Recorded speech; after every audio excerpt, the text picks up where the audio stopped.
Hi again, everyone. It's almost 2 p.m. and I am looking at the birds taking a snow bath, basically.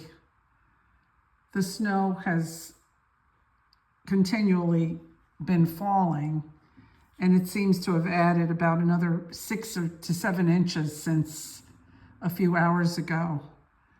We have a bunch of birds out here that just keep pecking at the snow. I guess this is their way of hydrating.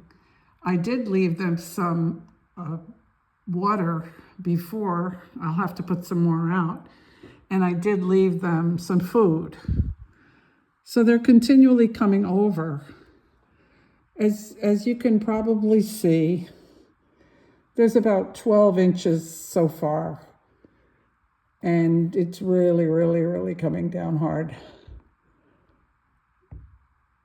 They keep flying about and once in a while hiding in the trees and the bushes, but they come out right away again.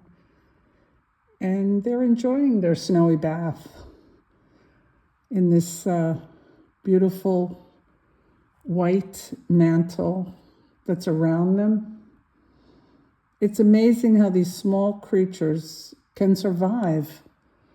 Their organs are so small, especially these little goldfinches and sparrows.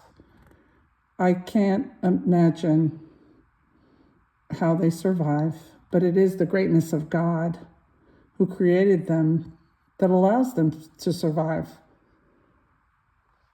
Anyway, I hope you guys are feeling safe at home, not taking chances by driving out, and taking the time to watch the beautiful birds. Have a great evening and be safe.